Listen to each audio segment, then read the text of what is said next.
Cricket එකේ නාලිකාව නරඹන ඔයාලා හැමෝම ආයුබෝවන් කියලා පිළිගන්නවා අපගේ නාලිකාවට. ඉතින් ඔයාලා හැමෝම දන්නවා ශ්‍රී ලංකාවට ආසියානු කුසලාන් තරඟාවලියේ තවමත් ඉතිරිව ඇත්තේ එක් තරඟයක් පමණයි. සැප්තැම්බර් 26 එනම් හෙට දිනේදී ශ්‍රී ලංකා කණ්ඩායමට ඔවුන්ගේ අවසාන තරඟය ක්‍රීඩා කිරීමට සිදු වෙනවා.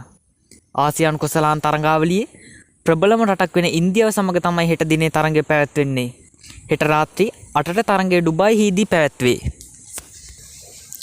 ඔයාලා හැමෝම දන්න කාරණයක් තමයි මෙවර ආසියානු කුසලානේ ඉන්දියාවට අභියෝග කිරීමට කිසිම කණ්ඩායමක් නැති බව. ඔවුන් ආසියානු කුසලාන් තරඟාවලියේ ක්‍රීඩා කරපු කිසිම තරඟයක් පරාජය වී නැහැ. දැන් ඔයාලා කල්පනා කරනවා ඇති මෙවැනි ප්‍රබල කණ්ඩායමක් සමග ශ්‍රී ලංකා කණ්ඩායම කොහොම තරඟ කරන්නද කියා. අපිට විතරක් නෙවෙයි මුළු ලෝකෙම ක්‍රිකට් රසිකයන්ට මේ ලොකු ප්‍රශ්නයක් වී තිබෙනවා. ඒට හේතුව තමයි ආසියානු කුසලාන් තරඟාවලියේ මුල් තරඟවලදී ශ්‍රී ලංකා කණ්ඩායම හොඳට ක්‍රීඩා කර සෑම තරඟයක්ම ජයග්‍රහණය කරා. හැමෝම හිතාගෙන හිටියේ මෙදා පාරත් ආසියානු කුසලානේ ශ්‍රී ලංකාව සතුයි කියා.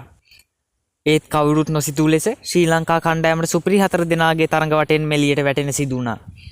ඇත්තටම ශ්‍රී ලංකා ක්‍රිකට් ලෝලින්ට තියෙන එකම දුක තමයි ශ්‍රී ලංකා කණ්ඩායම නිසා සුපිරි 4 දෙනාගේ වටේට එකතු වුණ බංග්ලාදේශ කණ්ඩායමටත් කලින්ම ශ්‍රී ලංකා කණ්ඩායමට සුපිරි 4 දෙනාගේ වටෙන් ඉවත් වීමට සිදු වුණ ගැන. මේ දවස්වල හැමෝම කතාවෙන් දෙයක් තමයි ඉන්දියා සුපිරි ක්‍රිකට් ක්‍රීඩක අභිෂේක් ශර්මා ගැන. ඔහු මෙච්චරට විශේෂ වෙන්න හේතුව තමයි ඔහු T20 ක්‍රිකට් දිවියට පා තබා ටික කලයි. ඒත් ඔහු තමයි T20 ක්‍රිකට් වල ලෝකෙන්ම අන්තිකේ බැට්ස්මන්. ඔහු ක්‍රීඩා කළ සෑම තරඟයකම ඔහු ලකුණු අතරට පැමිණුණා.